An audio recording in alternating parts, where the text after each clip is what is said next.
Thank you so much. दरअसल एक बात तो मुझे लगता है जो मीडिया भी जिसमें कुछ कर सकता है और हम लोगों का भी ये दायित्व है। स्टार्टअप का मतलब आईटी नहीं रहता।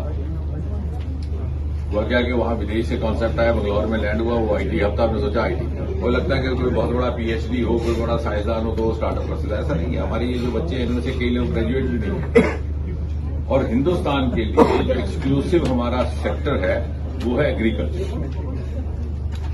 वो हमारा एक्सक्लूसिव। और आने वाले समय में जब हम चौथे दर्जे से तीसरे, दूसरे, पहले दर्जे तक, अव्वल दर्जे तक जाएंगे इकॉनमी, तो यही सेक्टर हमें ले जाएंगे जो ना कभी तलाशेंगे ना तराशेंगे। Which are exclusive to India.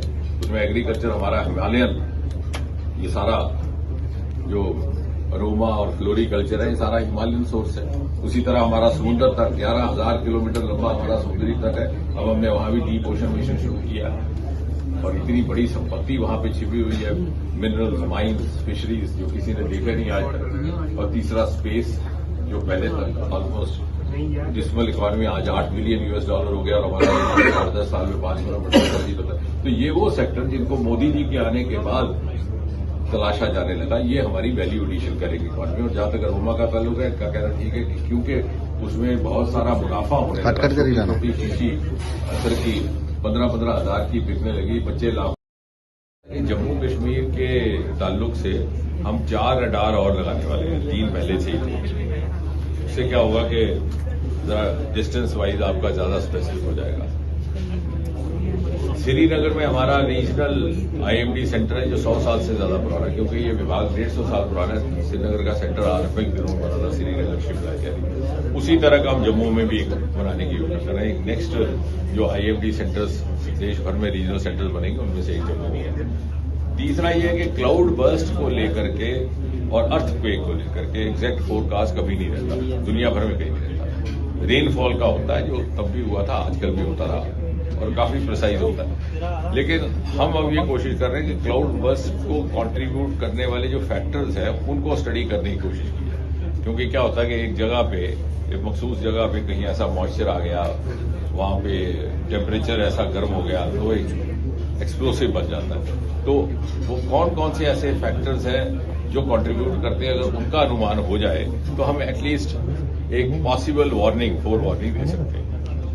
और कुछ एक स्टडीज भी शुरू की है, उन्होंने हिमालयन इकोलॉजी सस्टेनेबिलिटी मिशन भी शुरू किया। सर, इसी के साथ साथ क्लाइमेट के साथ यात्रा काफी दिनों से सस्पेंड थी, अब 14 तारीख से यात्रा भी शुरू होने जा रही है। सर, किस तरह से आप नहीं, मुझे विश्वास है कि जो श्राइन बोर्ड के जिम्मेवारी जिन लोगों के पास है, उन्होंने सारी जानकारियां प्राप्त करके ही फैसला किया होगा। ये उन्हीं के विवेक पर हम छोड़ते हैं। धीरे धीरे अगर साइंस के प्रति या हेल्थ लाइफ साइंसेज के प्रति मीडिया की दिलचस्पी पैदा होने लगी तो उसके अनेकों कारण हैं। एक तो ये कि कोविड आ गया, तो कोविड के आने से क्या हुआ कि हर मीडिया एंकर डॉक्टर बन गया और सबको, लोगों को जानकारी भी थी, जिज्ञासा भी थी जानने की। तो पहली बार किसी विज्ञान संबंधी विषय को लेकर के मीडिया में कवरेज आने लगी।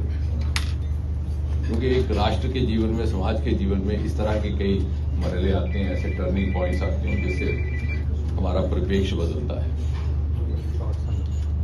दूसरा, चंद्रयान, जिसके साथ मैं भी जुड़ा था, तो एक रॉकेट का ऊपर जाना is a very romantic event. हालांकि हकीकत यह है कि स्पेस टेक्नोलॉजी का हिंदुस्तान में जितना इस्तेमाल बाकी क्षेत्रों में हो रहा है, वो शायद रॉकेट में बहुत कम स्पेस वॉयजेस तो ही है, लेकिन हर क्षेत्र में आज स्पेस टेक्नोलॉजी इस्तेमाल हो रहा है। Space technology has entered every Indian household. आप सभी स्पेस टेक्नोलॉजी का इस्तेमाल कर रहे हैं, आपके भी सैटेलाइट माध्यम से चल रहे हैं। इतने सारे हिंदुस्तान के अपने डेडिकेटेड मीडिया, डेडिकेटेड सैटेलाइट्स हैं।